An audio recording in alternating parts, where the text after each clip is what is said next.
नमस्कार दोस्तों, जय श्री राम। अद्भुत ज्ञान गंगा में आपका स्वागत है। सीता माता के तिनके का रहस्य जानेंगे आज। दर्शकों ने ध्यान दिया होगा कि रावण की कैद में लंका स्थित वाटिका में सीता माता जिस वृक्ष के नीचे बैठती है, वहां वह अपने हाथ में घास का तिनका लेकर रखती है। जब भी रावण वहां आता है, सीता उस तिनके को उठा लेती है। बहुत सारे लोगों को इस वास्तविक कारण का पता नहीं होगा, लेकिन हम आपको इसकी वजह बता रहे हैं। आप भी इसे पढ़ें और जानिए घास के तिनके का क्या रहस्य है। रावण ने जब सीता माता जी का हरण करके लंका ले गया, तब लंका में सीता जी वट वृक्ष के नीचे बैठकर चिंतन करने लगी और रावण बार बार आकर सीता जी को धमकाता था, लेकिन माँ सीता जी कुछ नहीं बोलती थी।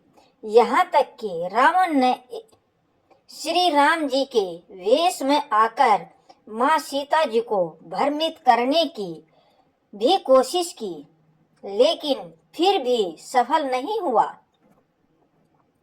रावण थक हार कर जब अपने शयन कक्ष में गया, तो मंदोदरी ने उससे कहा, आप तो राम के वेश धर कर गए थे, फिर क्या हुआ?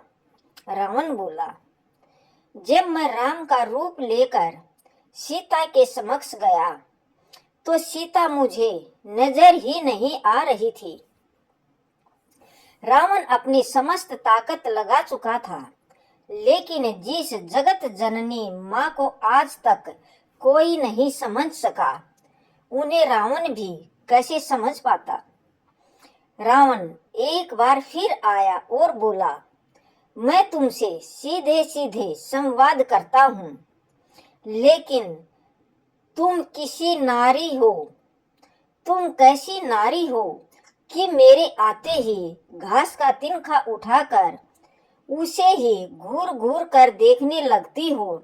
इस घास के रहस्य में, तिनके में क्या रहस्य है? क्या घास का तिनका तुम्हें राम से भी ज्यादा प्यारा है? रावण ने ये सब बातें माता सीता जी को कही। सीता माता ने कहा, रावण के इस प्रश्न को सुनकर माँ सीता जी बिल्कुल चुप हो गई और उनकी आंखों से आंसुओं की धारा बह पड़ी। इनके सबसे बड़ी वजह थी कि जब श्री राम जी का विवाह माँ सीता जी के साथ हुआ, तब सीता जी का बड़े ही आदर सत्कार के साथ गृह प्रवेश भी हुआ। बहु उत्सव मनाया गया। प्रथा अनुसार नव वधु विवाह पश्चात जब ससुराल आती है, तो उसके हाथ से कुछ मीठा पकवान बनाया जाता है, ताकि जीवन भर घर में मिठास बनी रहे। इसलिए माँ सीता ने उस दिन अपने हाथों से घर पर खीर बनाई और समस्त परिवार, राजा दशरथ एवं तीनों रानियों सहित चारों भाइयों और ऋषि संत भी भोजन पर आमंत्रित थे। माँ सीता ने सभी को खीर परोसना शुरू किया और भोजन शुरू होने ही वाला था कि जोर से एक हवा का झोंका आया। सभी ने अपनी अपनी पतली संभाली। सीता जी बड़े गौर से सब देख रही थी।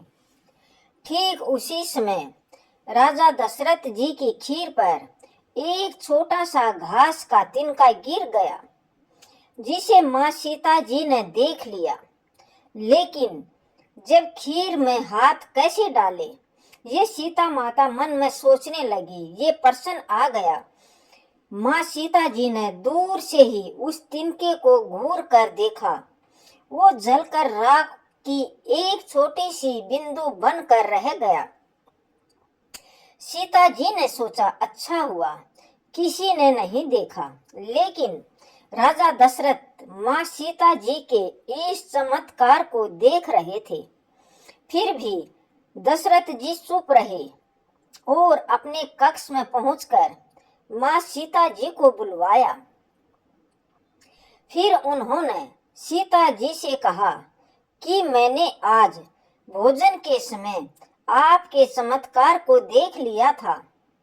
आप साक्षात जगत जननी स्वरूपा हैं, लेकिन एक बात आप मेरी जरूर याद रखना।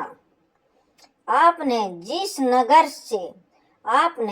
नजर से आज उस तिनके को देखा था, उस नजर से आप अपने शत्रु को भी कभी मत देखना। इसलिए माँ सीता जी के सामने जब भी रावण आता था तो वो उस घास के तिनकों को उठाकर राजा दशरथ जी की बात याद कर लेती थी। तृणधर ओट कहत वेदही, सुमरी अवधपति परम स्नेही। यही है उस तिनके का रहस्य। इसलिए माता सीता जी चाहती तो रावण को उस जगह पर ही राख कर सकती थी, लेकिन राजा दशरथ जी को दिए वचन एवं भगवान श्री राम को रावण वध का श्रेय दिलाने हेतु वो शांत रही। ऐसी विशाल हृदय थी हमारी जननी माता, हमारी जानकी माता। हे प्रभु जय श्री राम, हे प्रभु जय श्री राम की। दोस्तों, आपने ये कहानी अगर अच्छी लगी हो तो चैनल को लाइक करना, सब्सक्राइब करना और शेयर करना और बताना, कमेंट करके ज़रूर बताना दोस्तों, आपको ये अद्भुत ज्ञान गंगा चैनल में जो ये आज कहानी मैंने सुनाई है ये कैसी लगी, कमेंट में